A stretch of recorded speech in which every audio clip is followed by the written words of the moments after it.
తెలియకుండా బిడ్డని కన్నాను అని రిపోర్ట్స్ చెప్తే అవి తప్పేమో అని మీ మాటలనే నమ్ముతున్నాను. మరి ఆ అమెరికా సంగతి ఏంటి నాన్న? నాకు అమెరికా వెళ్ళింది గుర్తు రావడం లేదు నాన్న.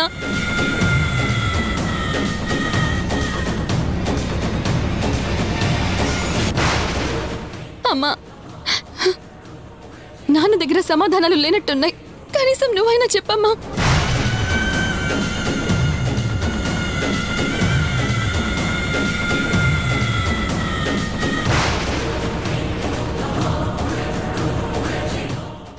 మీరిద్దరి మౌనమే మీరేదో దాస్తున్నారనిపిస్తోంది. ముందు నిజం చెప్పండి నాన్న, లేకపోతే నా మీదొట్టే.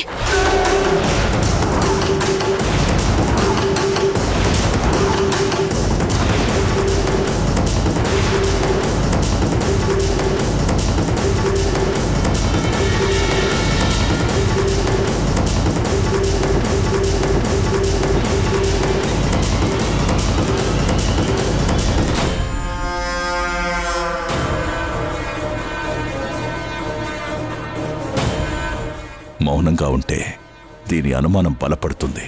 రివర్స్లో వెళ్లాల్సిందే.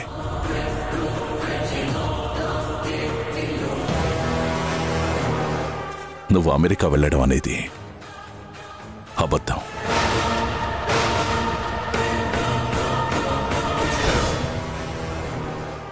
ఇన్ని రోజులు నీ దగ్గర ఒక నిజం దాచానమ్మా. ఒకరోజు దసరా పండగకు వస్తున్నాను నాన్న అని ఫోన్ చేశావమ్మా. మేం కూడా ఘనంగా పండగ చేసుకుందాం అనుకున్నాం. ఇంతలోనే నీకు యాక్సిడెంట్ అయిందని కాల్ వచ్చింది. మేము వచ్చి నిన్ను చూసేటప్పటికే నువ్వు కోమాలోకి వెళ్ళిపోయావు. కోమాలో నుంచి నువ్వు బయటికి రావడానికి 10 నెలల సమయం పట్టిందమ్మా. కోమా నుంచి నువ్వు బయటకు వచ్చినప్పుడు డాక్టర్స్ నీకు షాకింగ్ విషయాలేవి చెప్పొద్దన్నారు. అందుకే నీ దగ్గర నిజాన్ని దాచా.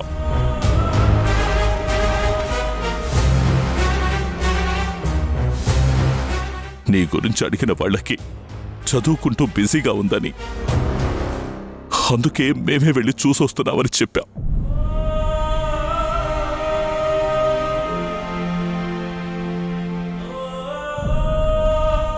కానీ వీరా తన పెళ్ళని నీతో మాట్లాడాలని గోల చేసిందమ్మా. నిజం చెప్పలేక తప్పించుకోవడానికి నువ్వు అమెరికా వెళ్ళావని అబద్ధం చెప్పానమ్మా.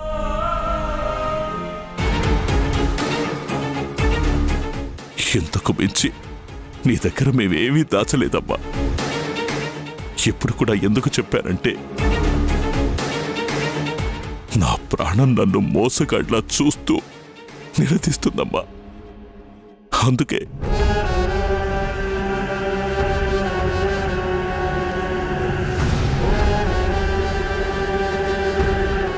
అమ్మా యశోద, ఇలాంటి రోజు ఒకటి వస్తుందని మేము కల్లా కూడా అనుకోలేదు.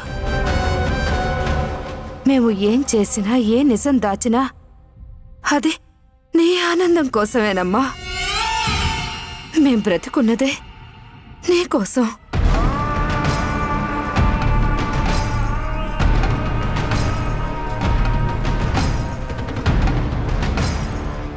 గతాన్ని తలుచుకుంటూ వర్తమానాన్ని చెడగొట్టుకోకు తల్లి.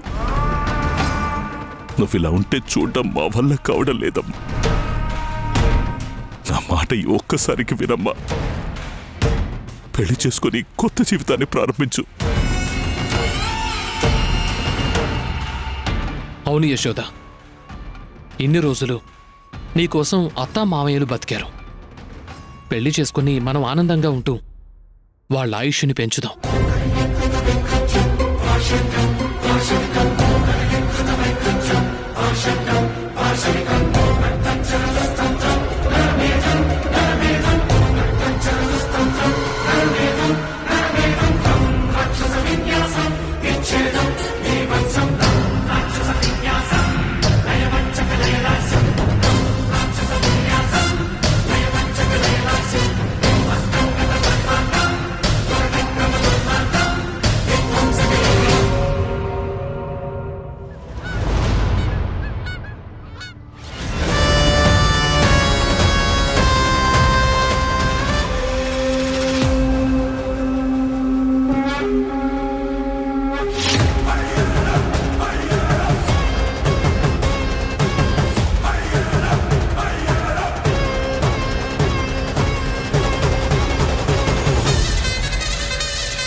యశోద లోపలున్నట్టుంది. వెంటనే వెళ్ళి జరిగిందంతా చెప్పేయాలి.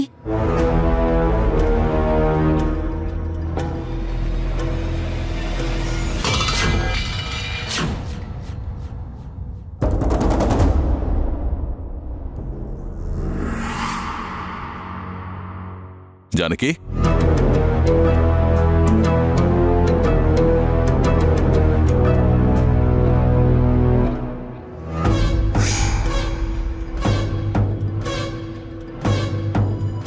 నేను అర్జున్ బయటికి వెళ్తున్నావు.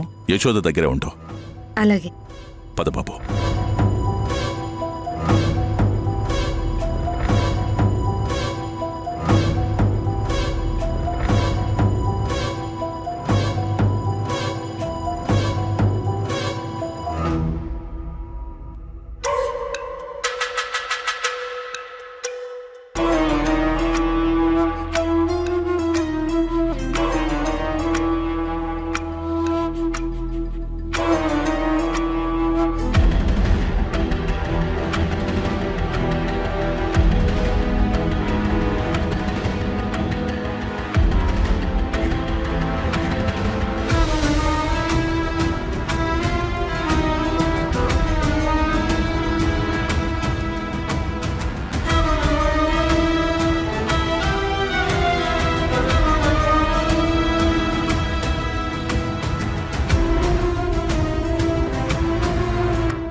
హే, ఎవరు నువ్వు?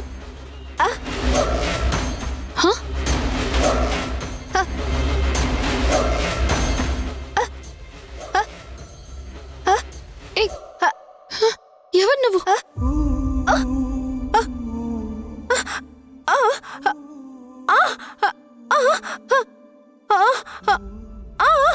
ఏం చెప్తున్నావు?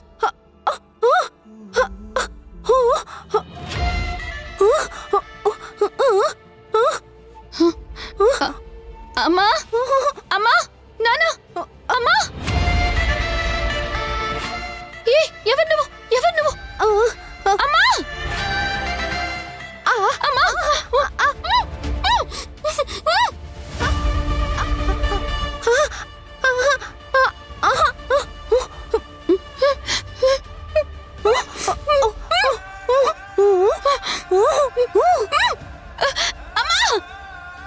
యశోద,